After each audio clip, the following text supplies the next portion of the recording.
Paula Casseta, da disciplina de Cardiologia da Universidade Federal do Estado do Rio de Janeiro, Unirio, e do Hospital Universitário Gafreguini.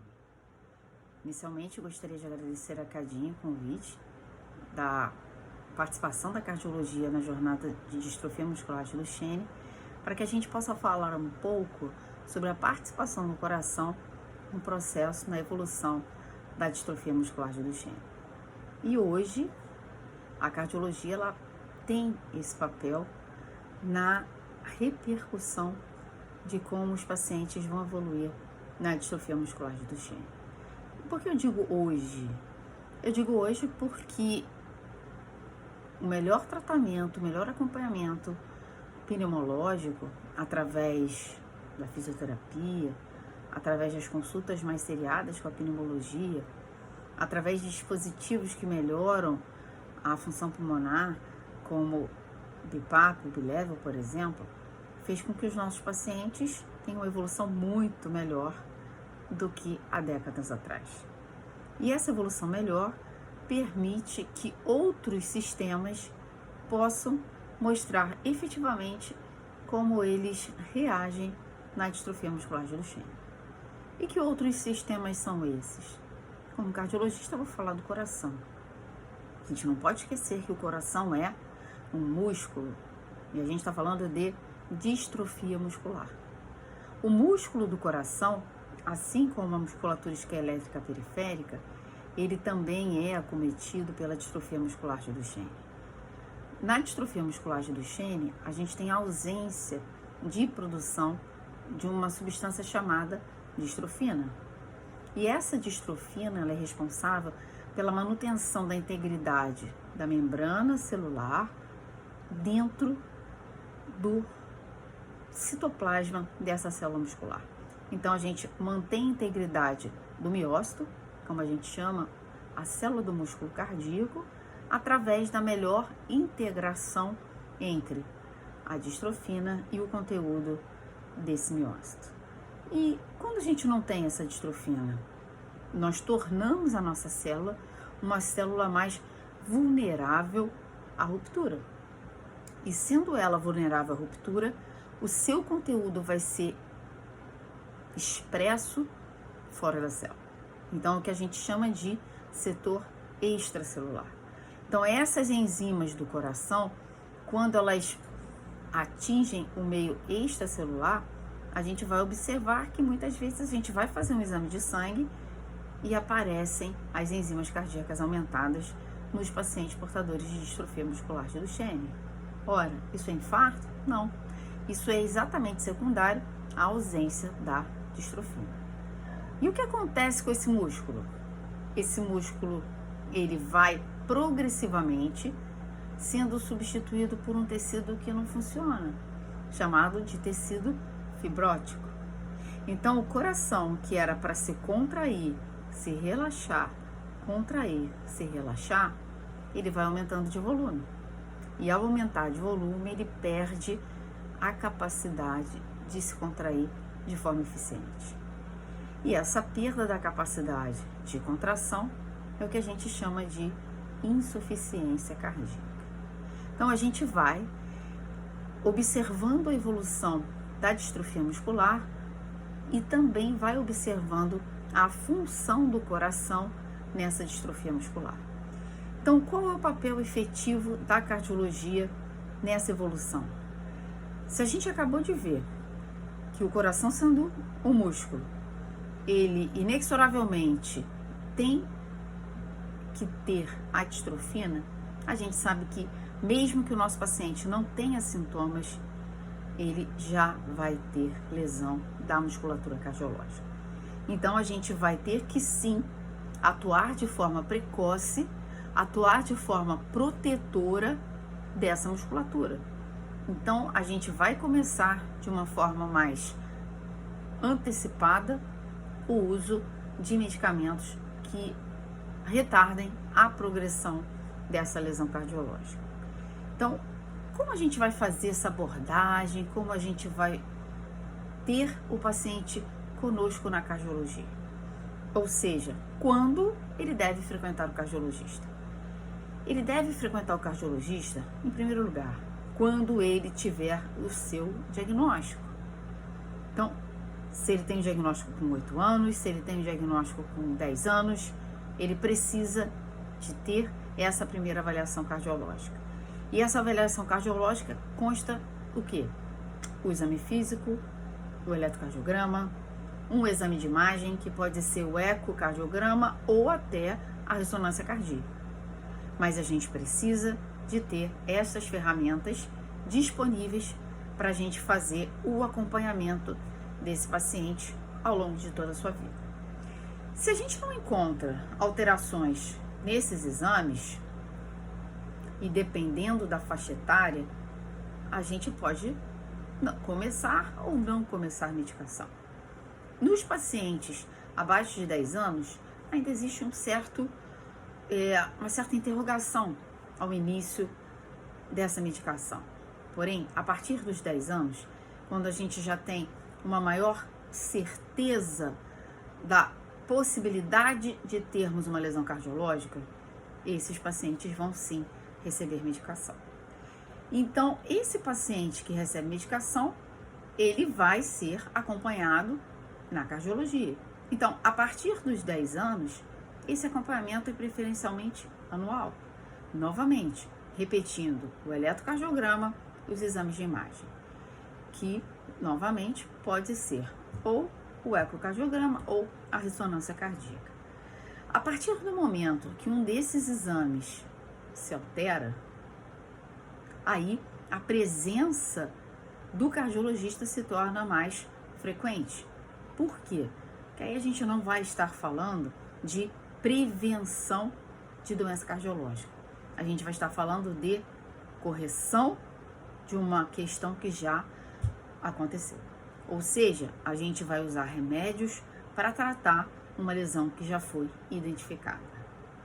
E que sintomas o nosso paciente pode apresentar? Desde nenhum, que é a grande maioria dos nossos pacientes, porque, como eu disse para vocês, a gente sabe que as alterações, elas existem, mesmo que os exames estejam normais. Então, as características de sintomas desses pacientes, elas são muito pequenas, principalmente na fase inicial. Mas quando suspeitar, quando os nossos meninos começarem a apresentar uma fadiga, um cansaço, hora para andar, hora para se mobilizar da cadeira para uma outra superfície, a gente pode ter um desconforto abdominal, a gente pode ter uma perda de peso, a gente pode ter perda de apetite, a gente pode ter uma inchação, principalmente dos membros inferiores, porque como eles ficam com as pernas mais para baixo, esse edema, essa inchação, ela vai se resumir preferencialmente nos membros inferiores. Então, esses são os principais sintomas, mas a gente ainda pode ter aquele paciente que não tolere ficar deitado, que ele se sinta desconfortável ou aumente a frequência da respiração quando colocado deitado. Então, são questões que a gente precisa de ter em mente. Quem? Pai, mãe, cuidadores e principalmente a equipe de saúde. Então, são sintomas muito frustros, muitas vezes, mas que levam a uma suspeita diagnóstica do acometimento cardiológico. Então, repetindo, nosso paciente vai ver a cardiologia no diagnóstico, vai ver com 10 anos e depois a cada ano, desde que ele não apresente alguma alteração nesses exames cardiológicos. Porque se apresentar alguma alteração nos exames ou sintomas ou queixas, esse paciente tem que frequentar a cardiologia de acordo com o manuseio clínico que está sendo oferecido para esse paciente. E depois que ele entra na cardiologia, a gente começa a falar de quê? Quais os cuidados que esse paciente vai receber? Então, eu falei que a gente está prevenindo e controlando lesões que vão acontecer. pode ser uma proposta muito ousada, mas se a gente sabe que vai acontecer, quanto mais precoce a gente começar com uma certa intervenção, a gente vai retardar essa evolução cardiológica.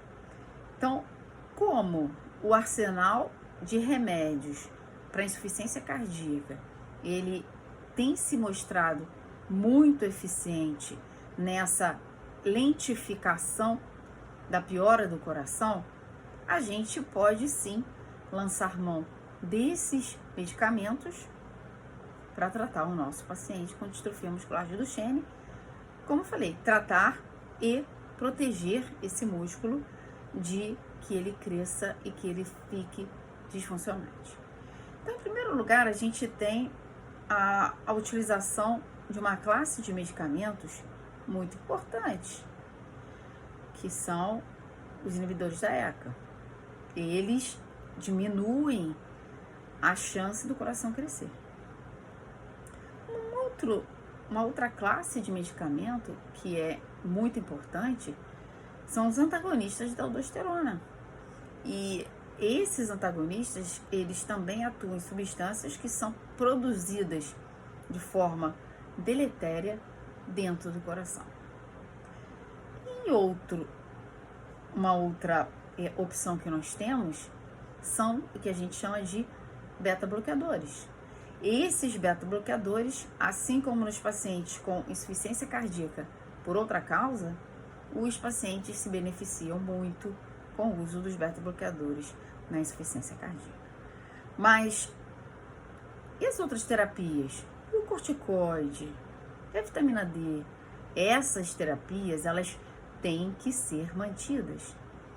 A gente sabe, através de estudos que acompanharam a longo prazo os pacientes com distrofia muscular e viram que principalmente o uso dos corticoides, eles influenciam positivamente na piora da insuficiência do coração. Então, se eu usar corticoide, meu paciente, o meu filho, o meu menino estimado, ele vai evoluir muito mais lentamente com piora da função do coração.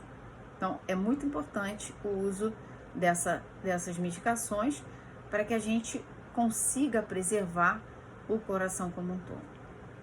Bom, o coração cresceu e muitas vezes tem o que a gente chama de arritmia. E essa arritmia a gente precisa abordar também de duas maneiras. Uma, identificando especificamente qual é o tipo de arritmia, se é uma arritmia que não tenha considerações tão graves ou se é uma arritmia que tem considerações graves. E ainda, se é uma arritmia que pode propiciar a formação de coágulo dentro do coração. E o que acontece se eu estiver diante de uma arritmia que pode causar coágulo dentro do coração? Eu tenho que usar uma outra classe de medicação, que são os anticoagulantes.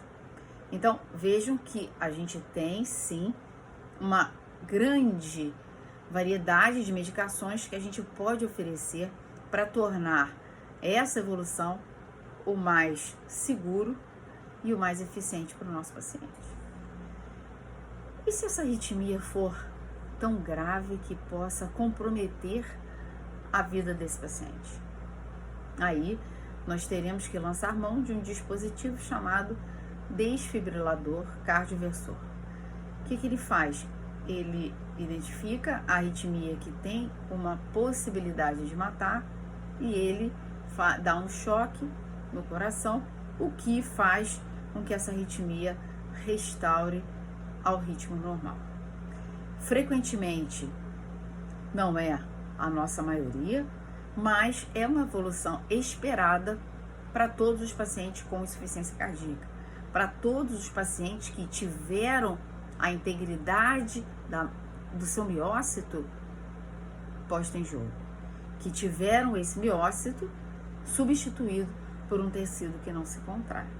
Então, a gente vai tratar o paciente com a distrofia muscular de Duchenne da mesma forma que a gente trata o paciente com insuficiência cardíaca de outras etiologias, de outras causas. Tá? Então, queria deixar para vocês algumas reflexões. A ida ao cardiologista, ela é fundamental. Não esperem o aparecimento de sintomas. Então, nós, na cardiologia, a gente tem um acompanhamento grande dos meninos portadores de Duchenne e fazemos esse acompanhamento ou presencial, e agora nessa condição da pandemia, a gente também tem o contato mais próximo através da telemedicina. Ou seja, não são os impedimentos que a gente está tendo hoje que vão dificultar o acompanhamento dos nossos pacientes com distrofia muscular de Duchenne. Então, a cardiologia e as suas medicações, elas são consideradas sim benéficas para o tratamento e para a evolução mais favorável do paciente com distrofia muscular de Duchenne. Nós agora, da Cardiologia da Unirio, nós temos uma página no Instagram, então aqueles que se interessarem podem nos mandar perguntas, mensagens que a gente vai responder de uma forma bastante rápida e imediata, para que nenhuma dúvida paire sobre o coração e a distrofia muscular de Duchenne. Muito obrigada.